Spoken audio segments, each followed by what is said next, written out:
Hello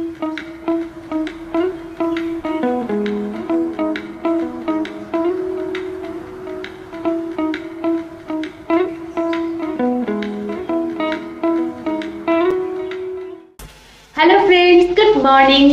করছি chicken pocket paratha. একটা হয়ে গেছে, এখানে চিকেনের স্টাফ করে রেখেছি, যে একটা বেলে রেখেছি, দিয়ে দিচ্ছি পরোটা।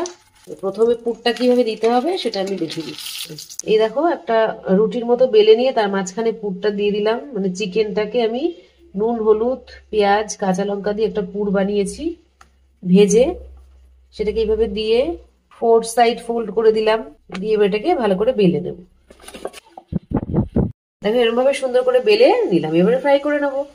যেটা ফ্রাই করছিলাম সেটাকে উল্টে দিই। এই হচ্ছে ফাইনাল লুক। তাহলে একটু সস দিয়ে খেয়ে দেখবে, খুব ভালো লাগে। তো ব্রেকফাস্ট হয়ে গেছে, তারপরে আবার রান্না বান্না অনেকটা হয়ে গেছে। এই যে আলু, পনির আর মটরশুঁটি দিয়ে তরকারি করে নিয়েছি একটা, আর করেছি ফুলকপি ভাজা, আর উনুনে বসিয়েছি বেতো শাক, আর ডাল সেদ্ধ করা হয়ে গেছে, সোমবার দেবো। এই হচ্ছে আজকের রান্না। আজকে শনিবার পুরো সুন্দরভাবে মেনটেন হলো আর কি রান্নাটায়, মানে পনির করেছি নিরামিষ। চলো দেখি শাকটা নামাই। এই যে নামিয়ে নিয়ে চলে এলাম। বেতো শাকটা হয়ে গেল, ডাল। রান্না বান্নার পরে এবারে বাসন মাজাটা তো আমার এখন রোজকার কাজ, মানে 2-3 বেলা বাসন মাজতে হচ্ছে। আর অল্প অল্প থাকতেই মেজে নিচ্ছি, যাতে খুব বেশি করে না জমা হয়। বেশি জমা হলেই কিন্তু তখন খুব অসুবিধা হয়ে যায় মাজতে। তো বাসনগুলো মেজে নিয়ে তারপর কথা বলি।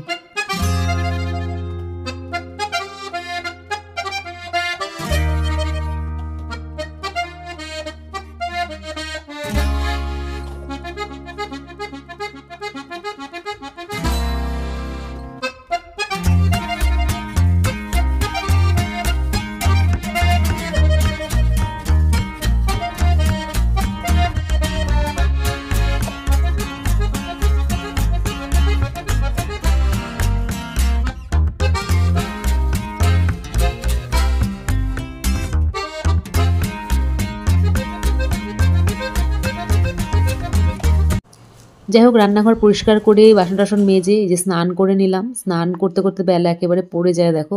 তো যাই হোক, তবুও জামা কাপড়গুলো মেলে দিয়ে যাচ্ছি যতটা জল টানে। যদিও এখানে রোদের কোনো বালাই নেই, মানে সেই ঘরে নিয়ে মেলে দিতেই হবে সন্ধ্যার সময়। তো যাই হোক, মেলে দিয়ে এবার যাই, গিয়ে খাওয়া দাওয়া করবো, তারপরে কেকটাও কেটে তোমাদের দেখাবো।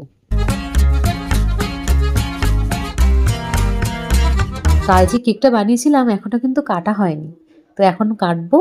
তো কাটার সময় একটু ক্যামেরাটা অন করলাম, দেখো ভেতরে কি সুন্দর লেয়ার হয়েছে। গুড ইভিনিং এভরিওয়ান, চলে এসেছি সন্ধ্যেবেলা চা করতে। তো দুপুরবেলা খাওয়া দাওয়া হয়ে গেছে, তারপরে সব গাছানো হয়ে গেছে। তারপর আমি এই যে চা করতে এসেছি, এখন চা করে নিয়ে সবাই খাবো। আর শীতের বিকেলের চায়ের মজাটাই আলাদা। চা করতে গিয়ে অনেক কিছুই মনে পড়ে, তোমাদের সাথে গল্পও করি।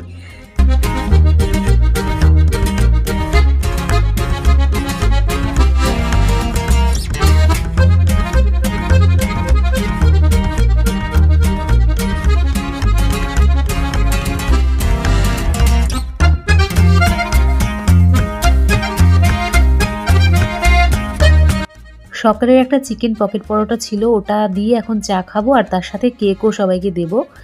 যদিও ক্রিম কেক মানে ছেলে ভালোবাসে, কিন্তু যেহেতু সুগার আছে বাড়িতে, সুগার নেই কিন্তু তবুও মানে কন্ট্রোলে রাখার একটা চেষ্টা, যেহেতু একবার ধরা পড়েছিল, সেই কারণে এই ক্রিম কেকটা খুব বেশি যে আমাদের বাড়িতে তোফা করে খাওয়া হয়ে যায় তা নয়, তবে অল্প অল্প করে খেতে থাকি আর কি। ছেলে ভালোবাসে, তবুও এখন বড় হচ্ছে তো আস্তে আস্তে হেলথ কনসিয়াস হয়ে যাচ্ছে, মানে খুব বেশি মিষ্টি বা ক্রিম এগুলো খেতে চায় না। যাই হোক, আর আমি নিজেও বানাতে ভালোবাসি বলেই করা। যাই হোক, অল্প অল্প করে খেলে ঠিকই উঠে যাবে। আর এর মধ্যে আর বানাবো না, এরপরে আরও দেরি আছে বানানোর। মোটামুটি 2-1 মাস পরে আবার বানাবো, কারণ ঘন ঘন বানানো হয়ে গেছে। আগে একটা কেক বানালাম তো না, সে যেমনই হোক না কেন খেতে তো হয়েছে সবাইকে। তো তারপরে আবার এইটা তো পরপর হয়ে গেছে, সেই কারণে একটু উঠতে দেরি হবে। তো যাই হোক, আমি তো মাঝে মাঝে টুকটুক করে সকাল বিকেল একটু একটু করে খেয়ে নিচ্ছি, তো আশা করি উঠে যাবে। ডিনারও হয়ে গেছে বন্ধুরা। তো ডিনার করার পরে ভাবলাম যে বাসন কোসনগুলো মেজে নিই, তাহলে সকালবেলা আর কষ্ট হবে না। সকালবেলা অন্যান্য কাজও তো থাকে, যদিও কিছু না কিছু বাসন জমে যায় টুকটাক ব্রেকফাস্ট করার সময় বা চা করার পরেই জমে যাবে, তবুও কিছুটা পরিমাণ হালকা করে রাখলাম যাতে কালকেই কাজটা কমে যায়। আর হাউস হেল্প খোঁজার জন্য বাইরে এখনও বেরোয়নি, মানে সেইভাবে আর কি লোক ঠোক লাগিয়ে দিইনি।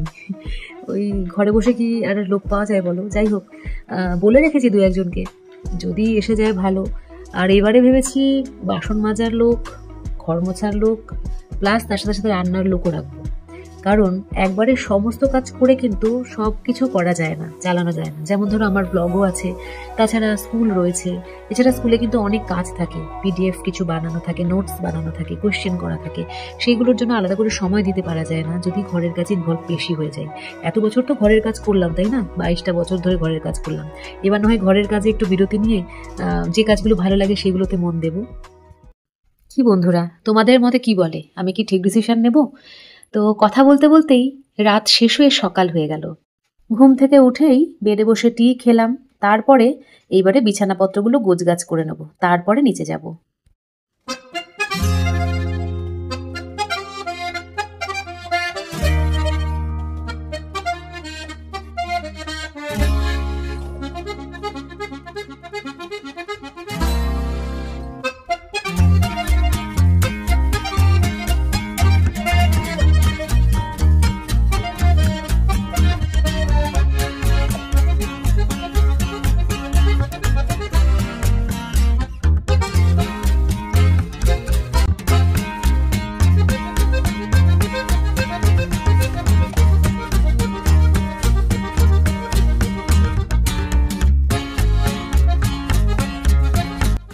বেডটা পরিষ্কার করলে তো অর্ধেক কাজই হয়ে যায়। তারপরে ভাবলাম এবারে আলনাটা না একটু সরিয়ে এনে তার পেছনটা পরিষ্কার করে নিয়ে আবার জামা কাপড়গুলো গুছিয়ে রাখবো। কারণ এইটা যেহেতু দেয়ালের সাথে ঠেসে থাকে, সেই কারণে না পেছনটা অনেক অপরিষ্কার হয়ে যায়। তো সেই কারণে আজকে টেনে টেনে পরিষ্কার করে দেবো, মানে বেডরুমটা আজকে পরিষ্কার করবো আর কি। বুঝতে পেরেছো নিশ্চয়ই, দেখতে থাকো।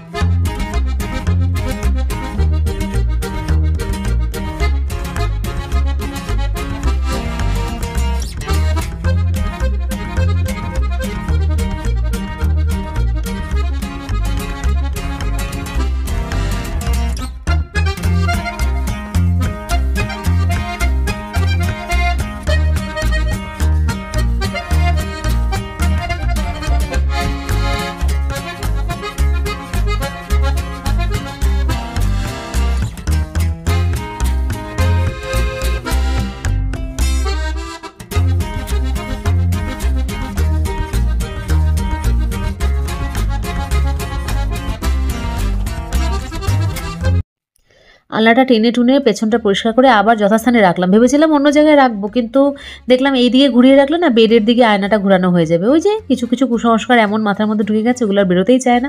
বেডের দিকে নাকি আয়না রাখা যায় না। যাই হোক, আবার সোজা করে ওইভাবে রেখে দিলাম। দেখতেও অবশ্যই এইভাবেই ভালো লাগছে। এবারে আলনাটাকে ভালো করে পরিষ্কার করে গুছিয়ে নেব। মানে এত জমে গেছে কি বলবো। কিছু বাইরে বার করবো যেগুলো কাচবো, আর কিছু ভেতরে রাখবো, মানে পাশে যে আলমিরাটা রয়েছে ওর মধ্যে রেখে দেবো। আর কিছু একদম গুছিয়ে রাখবো যেগুলো সবসময় লাগবে আর কি, নাইটি এই সমস্ত জিনিসগুলো। তো চলো গুছিয়ে নিই চটপট করে।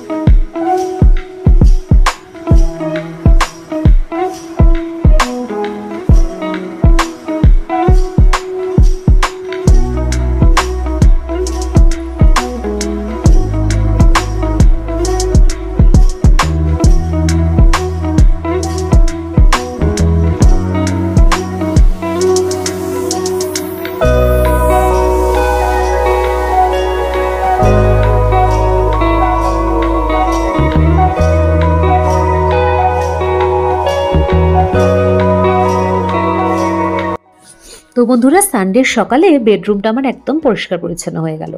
এইবারে আমি কিন্তু আজকের মতো বিদায় নেব। আবার রোববারের গোটা ব্লগ নিয়ে চলে আসছি পরবর্তী ব্লগে। ততক্ষণের জন্য সবাইকে টাটা, সবাই খুব ভালো থেকো, বাই।